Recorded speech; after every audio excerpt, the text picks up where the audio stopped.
Thank you. Thank you. All right. The doctor can be sworn. Do you solemnly swear or affirm to testify truthfully in this case in penalty of law?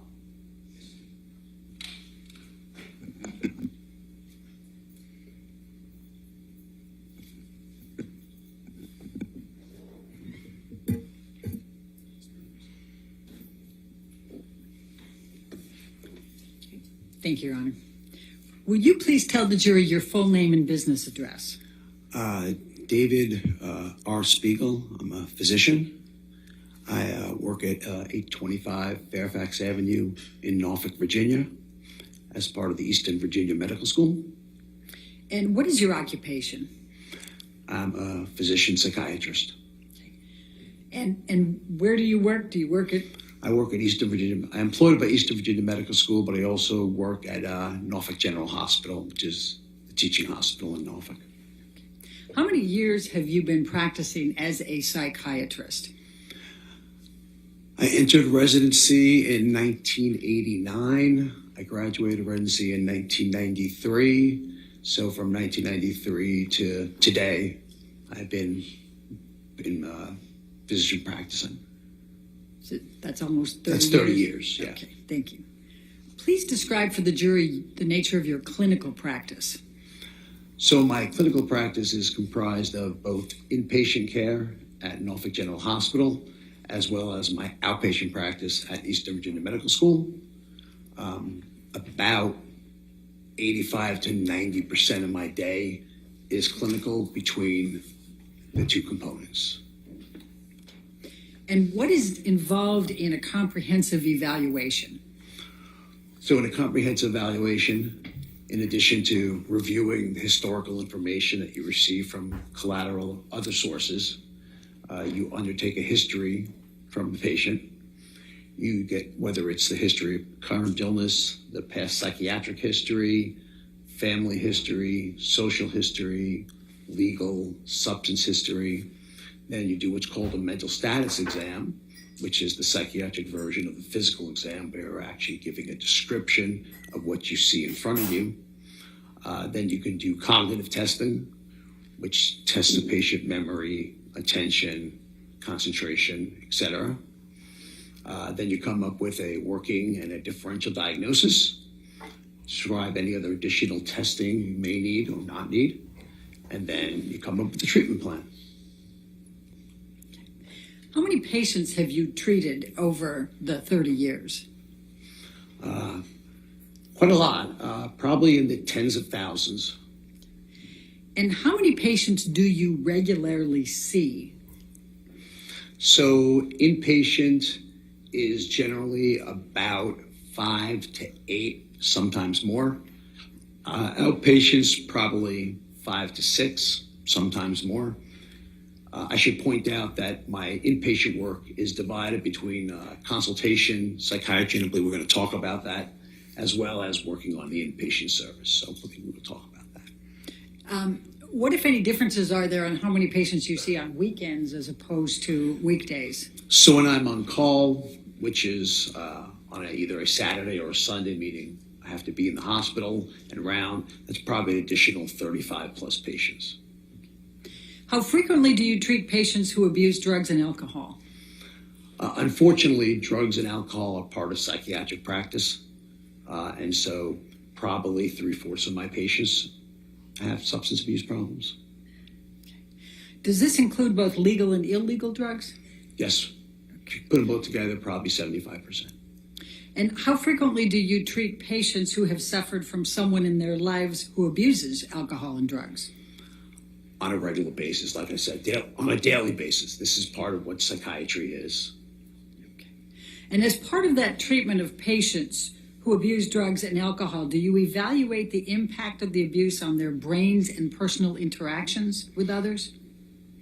Yes, substance of abuse, both in the short term and the long term, can affect the brain in terms of mood, behavior, cognition, meaning attention, concentration, memory, ability to control your behavior, as well as your overall level of functioning. It can affect it in the short term, such as alcoholic blackouts. It can affect it by causing stroke, such as stimulants can. And so at the end of the day, it's a rather lengthy list of what substance abuse can do to the human brain.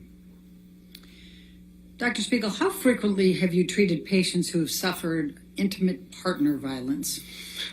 Again, it's very unfortunate that probably 50% of my patients suffer from trauma.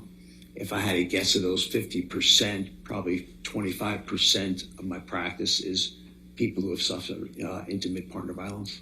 And how consistent is that with the national average? In America, unfortunately, it's about 20 to 25%, depending on the study of women have reported intimate partner violence. And how frequently have you treated patients who have perpetrated the intimate partner violence? So again, in the outpatient setting, I don't see it quite as much, but in the inpatient setting, again, it's a really relative common phenomenon that I will see perpetrators of partner violence, and they're patients who need treatment too.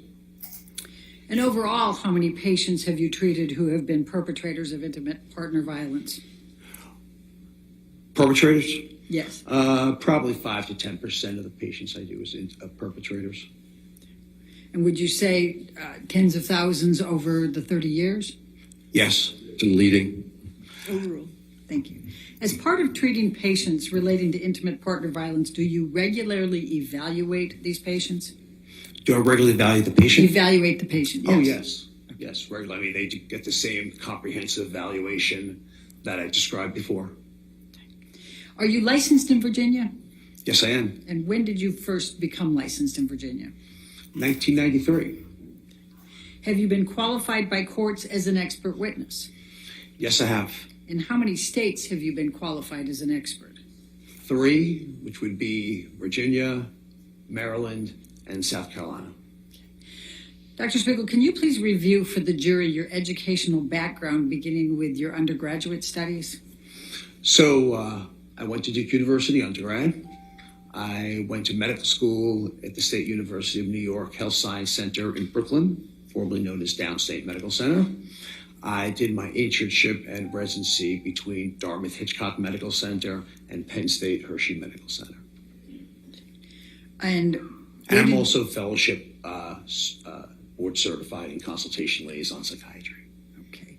And where did you do your residency and your internships? So I did my residency at Penn State and internship at Dartmouth.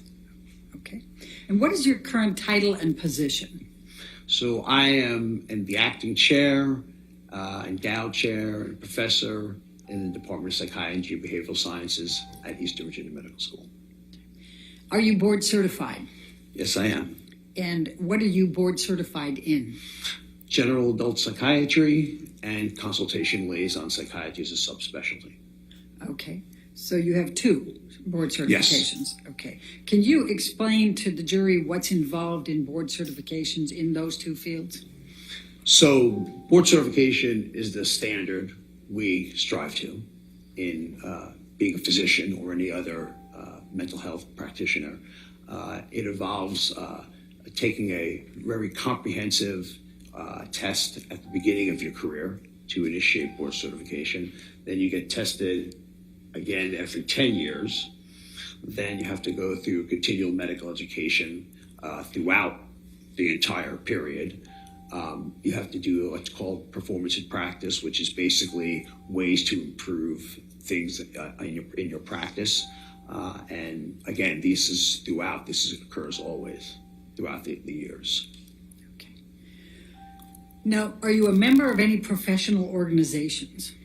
Yes, I am. Could you I'm a please tell the member jury? of the American Psychiatric Association, as well as the fellow of the American Psychiatric Association. I'm a member of the Medical Society of Virginia. I'm a member of the Psychiatric Society of Virginia. I'm a member of the Tidewater Academy of Psychiatry, and I'm a member of the Academy of Consultation Liaison Psychiatry. Do you have any teaching responsibilities? Teaching, oh yeah. Teaching, yes. So yes, so teaching is a daily occurrence as part of my job when I do my inpatient rounds. Residents, medical students, physician assistant students are assigned. So we round together and there's teaching with every single encounter. In addition to that, I teach lectures to the residents, to the third, second, and first year medical students, as well as a fourth year medical student lecture as well. So I'm constantly teaching. Have you engaged in any hands-on training of psychiatrists practicing in Virginia? Hands-on training with the residents?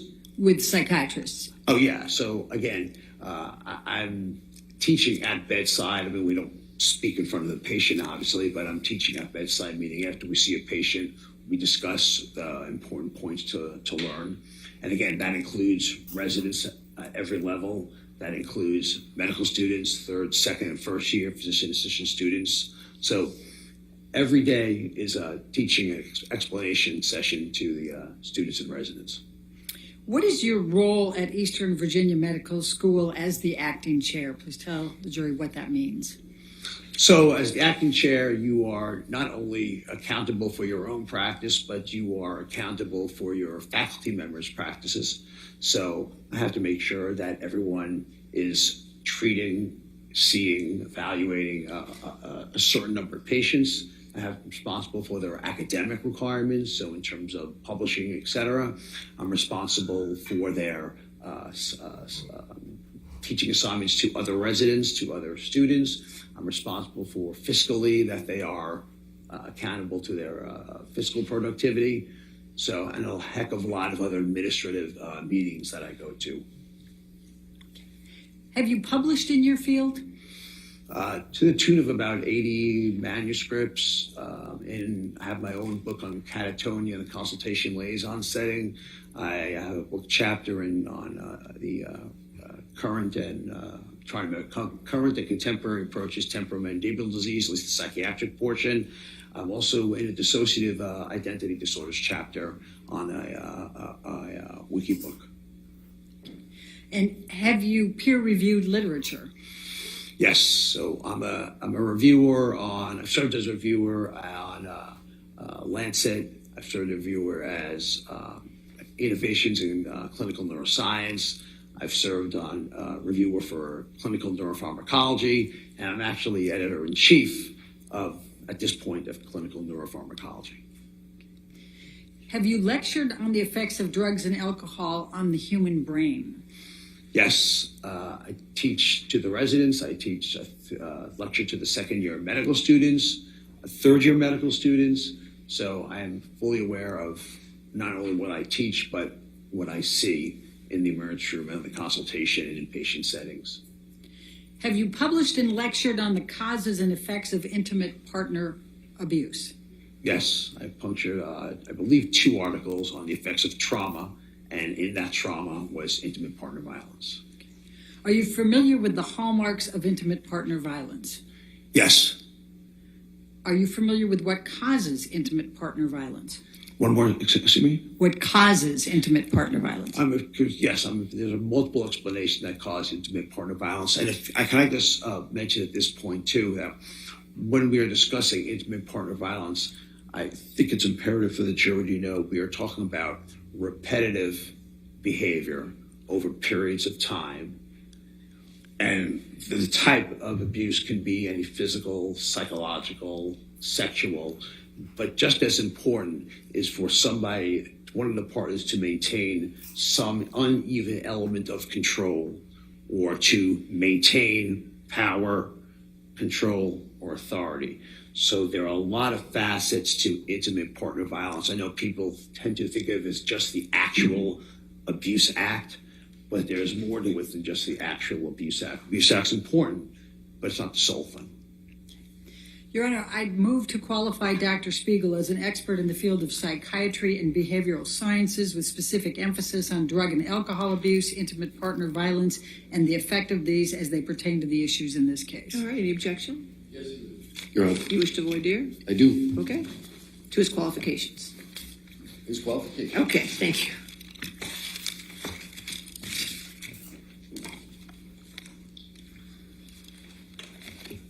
Sir, you talked about 2 board certifications, general adult psychiatry Yes. and Liaison consultation psychiatry. Other way around, but consultation liaison. Psychiatry. Subtle point. Right. Now, that is not intimate partner violence. That deals with a issue of comorbidity between people who have medical problems and health problems.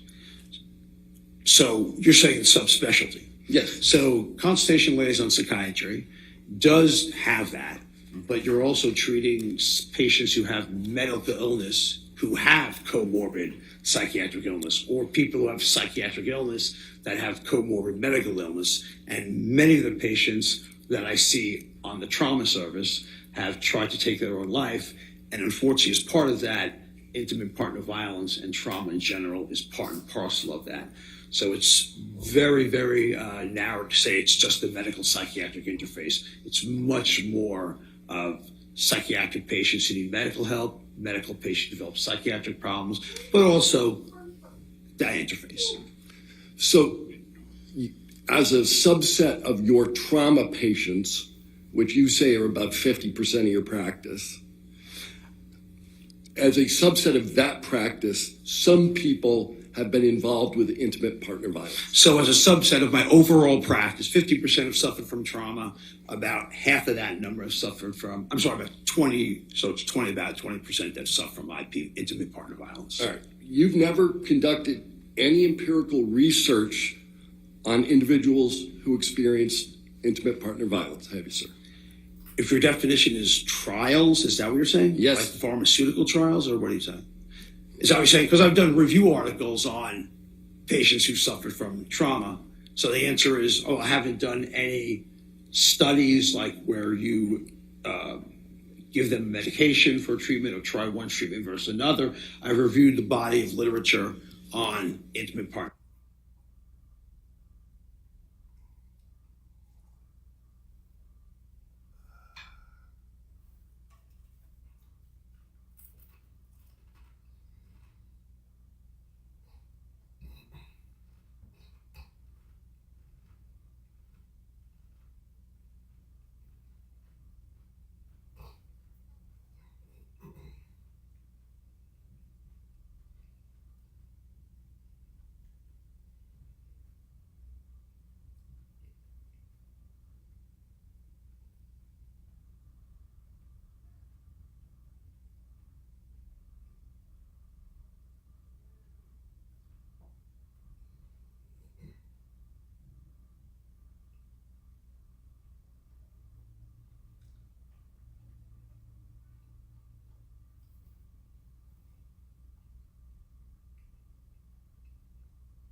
And you're not associated with any professional literature on IPV.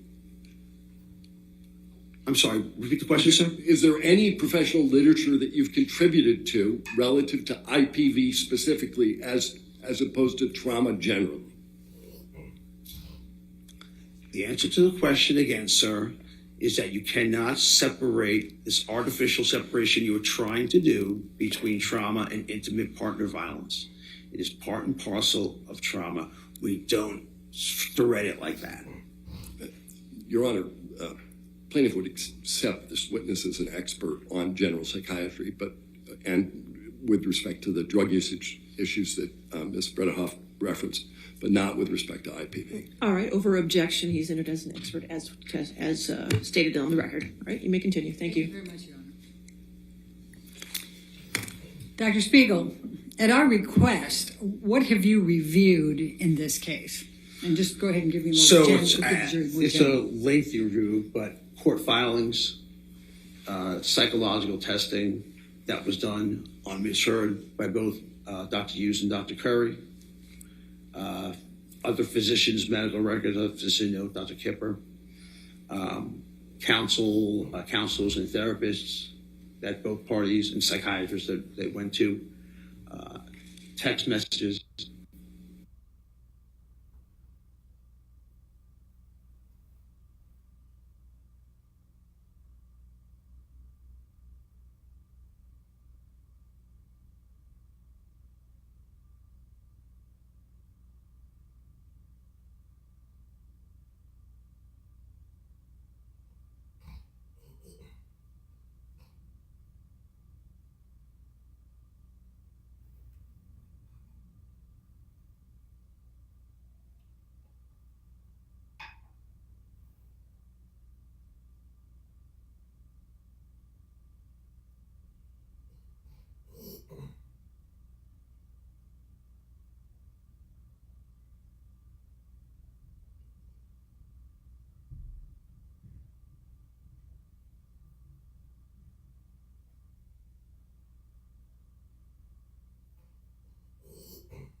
Do you remember my question?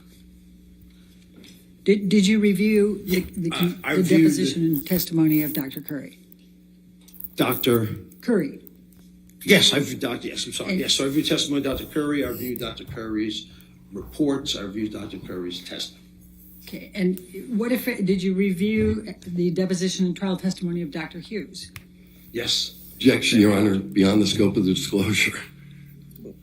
I'll allow that. Thank you, Your Honor. Overruled. Did you interview Mr. Depp? No, I did not. Did you But- request to I interview? requested to interview Mr. Depp twice, and both times Mr. Depp and his lawyers refused. Dr. Spiegel, I'm going to ask you some questions in this case respecting your opinions and the opinions you have formed and the basis for them. And I'm going to ask you to provide me with, in a reasonable degree of medical probability or certainty. Can you do that? Yes. Okay. On what were you requested to analyze and opine in this case? So it's fourfold.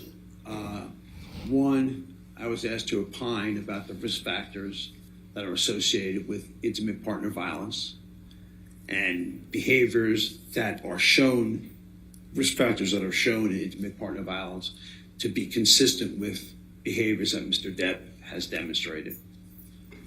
Two, I've been asked to opine about the acute effects on alcohol and substance use, and I mentioned that including mood, behavior, cognition, functional impairment. Three, talking about the psychological profile, if you would, of, is there a question? I'm sorry. Oh, No. okay. Of psychological and medical sequelae of patients who have suffered intimate partner violence and perpetrated intimate partner violence, and whether or not Mr. Depp's behavior is consistent with that. And lastly, about alcohol and other substance use disorders, their diagnostic criteria, their medical and psychological effects, psychiatric effects, their cognitive effects, and their functional effects. And I think I would like to just go with the jury one other thing. When we talk about, when psychiatry talks about substance use disorders, it's imperative to understand we're not talking about someone who rarely uses and happens to have a bad night. We're not talking about someone who uses on a weekly basis and has a bad night.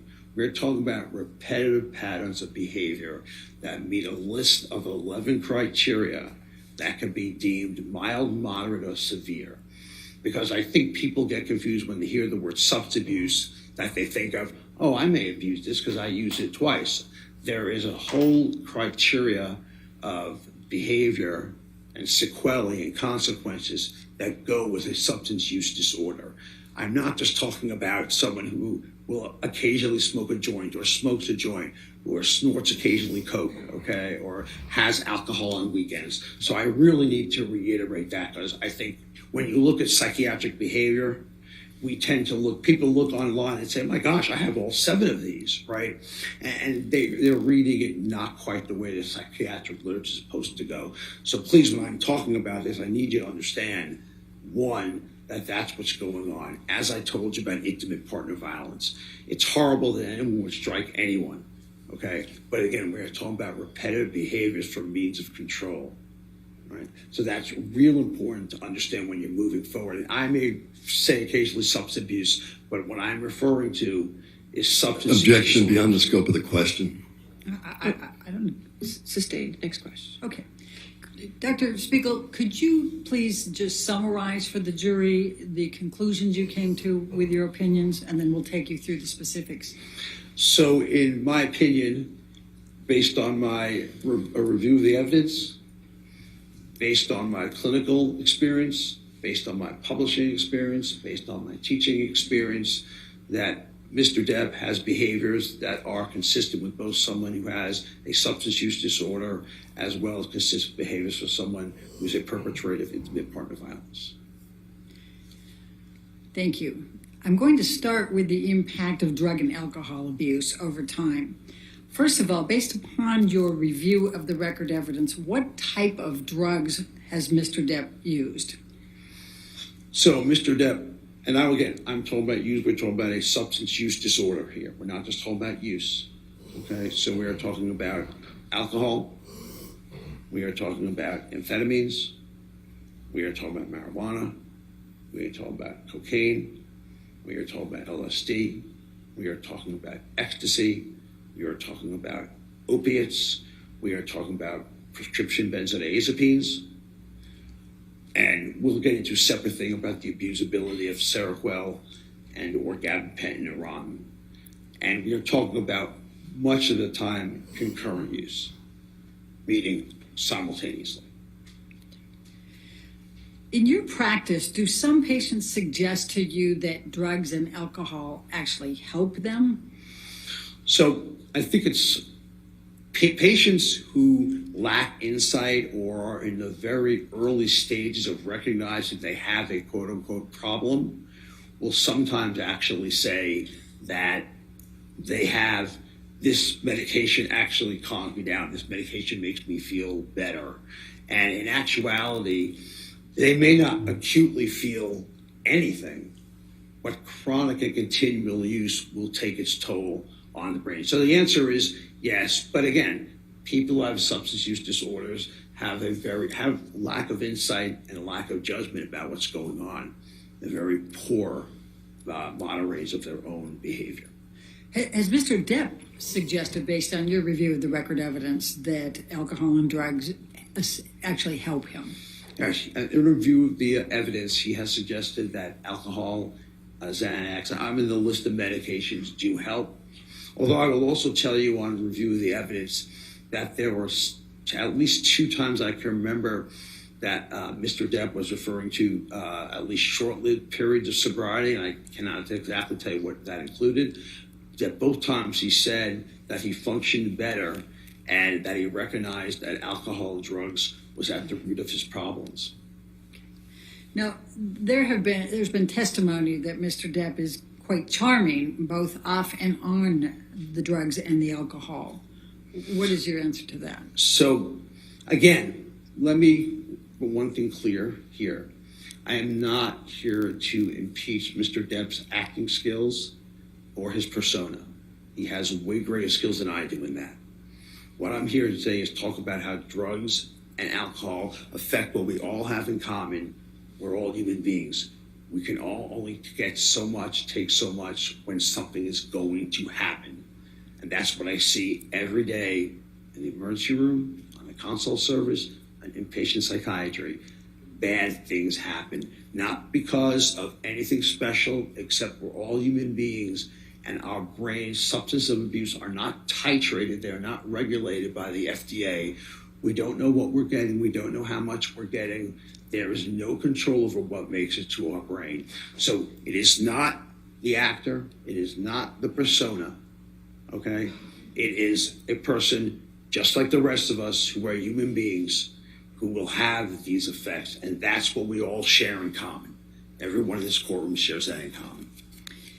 When Mr. Depp was in his relationship with Amber Heard, was he a polysubstance abuser? What's he in? What substance abuse? Polysubstance Yes. abuser? So Can you explain leading your what that is? Overruled. I'm sorry. Okay. Go ahead. Okay, so polysubstance abuse is the use of 3 or more substances. And I answer, like I said, concurrently, he was. Even while I was getting ready for rehab on the island, he was. So, yes, he did engage in that. Did Mr. Depp's drug and alcohol abuse affect him cognitively? Yes. So, if nothing else to look at, Dr. Blaustein, a psychiatrist that evaluated Mr. Depp, did a mini mental state exam on him. And as part of that mini mental state examination, you're asked to remember 3 words and then come back 5 minutes later and repeat those 3 words. And in the meanwhile, you're getting other types of testing for attention and concentration and visual, spatial, and language. So other things that are being tested too. Mr. Depp was unable to recall any of them. And that is very unusual for a 50-ish year old male. I don't remember how old he was when he took that. Generally speaking, that age group should be remembering 2 or all 3 of those words. One, I do know that his lines were also fed to him by earpiece.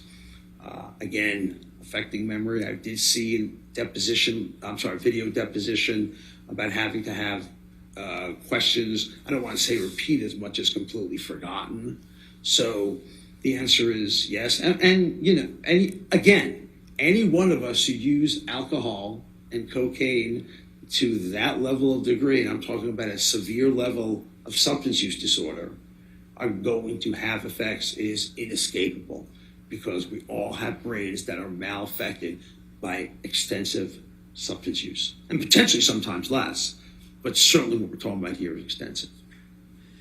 What, if anything did you observe from the record evidence about Mr. Depp having difficulty focusing, his attention span, processing, whether he could function as an actor? So, Objection, compound. Compound is only if it's overruled. Thank you. so again, in terms of the acting part, we do know that he needed his lines fed to him for movies. Part of that could have been also due to, and I don't know which movie, and please forgive me about that he actually confessed he did a movie entirely wasted. So I imagine it would be harder to do that. Additionally, like I said, when I looked at deposition, you can tell that the processing speed was down. His thinking rate was down. If your thinking rate is down, and I'm not talking about, again, I'm getting older, Mike. I'm probably not as sharp as I was at 25, okay? But I'm talking about so slow that when we're trying to move on to other questions, we're still trying to answer the original data that's presented to us. So attention span is very much impaired. And if your attention span is impaired, your memory is going to be impaired. It is inescapable that that's going to happen.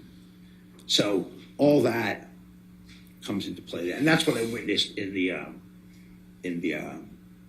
video deposition. Fortunately for Mr. Depp, I do see that during this trial, his cognition has improved somewhat, which will happen if you are sober. So I commend him on that.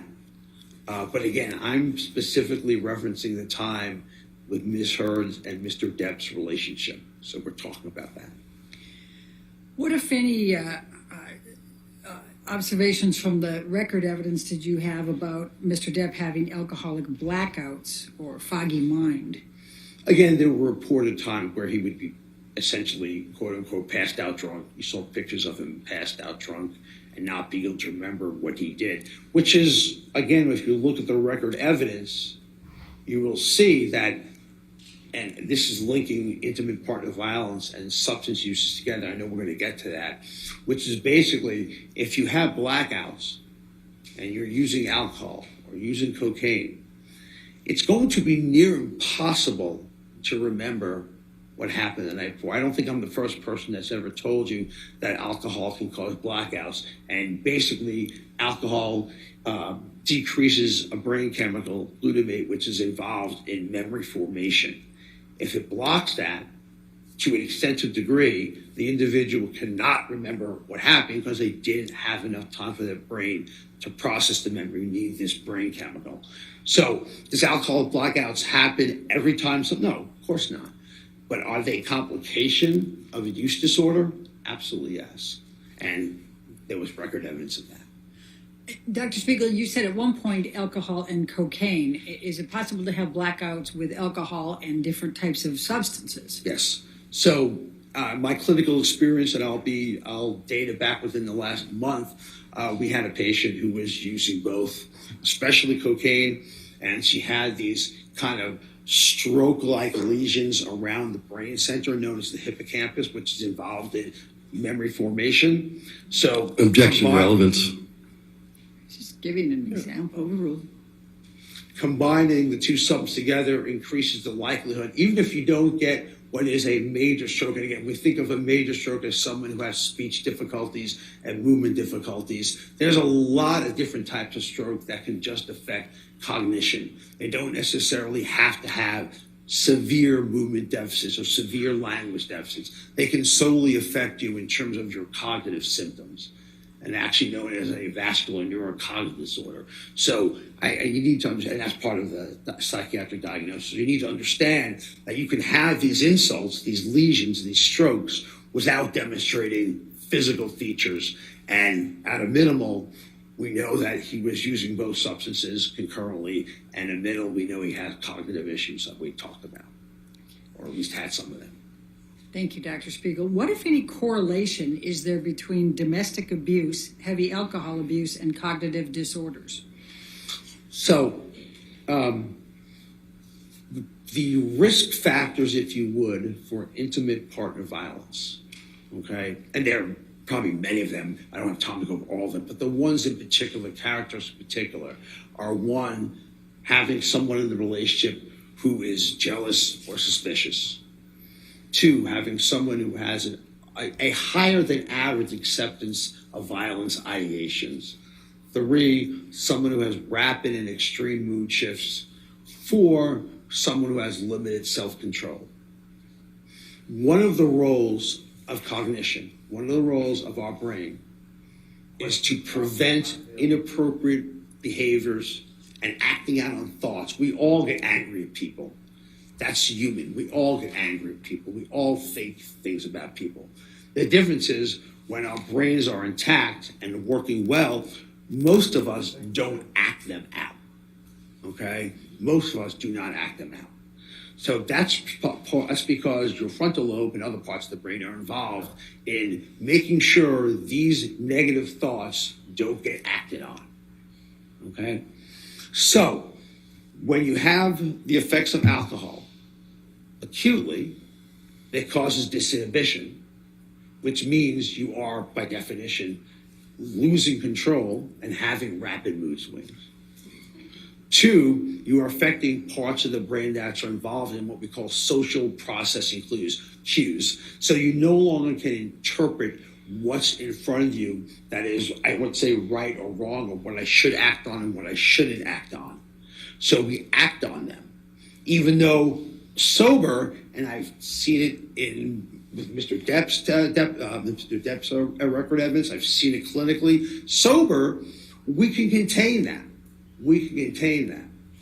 But when you have these mixtures together, knowing, by the way, that about 40 up to 60% of intimate partner violence is done under the influence of alcohol and or substance use disorders, okay? Knowing that treating it gets it better, improves, I'm not saying removes it, but improves it.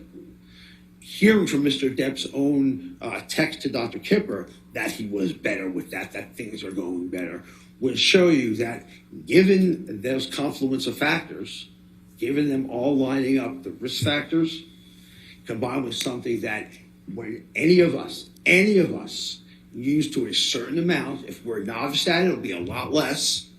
If we're more experienced and have more tolerance and dependence, it's going to take a lot more, but inevitably will make us disinhibited and will make us act out, and acting out can be done in a lot of different ways in intimate partner violence, okay? With also remembering, control is the end game of intimate partner violence. So that's how they basically interact in a nutshell. Ms. Bretterhoff, I assume you have... I have quite a bit more. Let's go ahead and take our morning recess. Ladies and gentlemen, just do not discuss the case and don't do any outside research. We'll be back with you. Oh, I'm sorry. In 15 minutes. Sorry, I We're talked just too taking a much. break. No, we're just taking a break.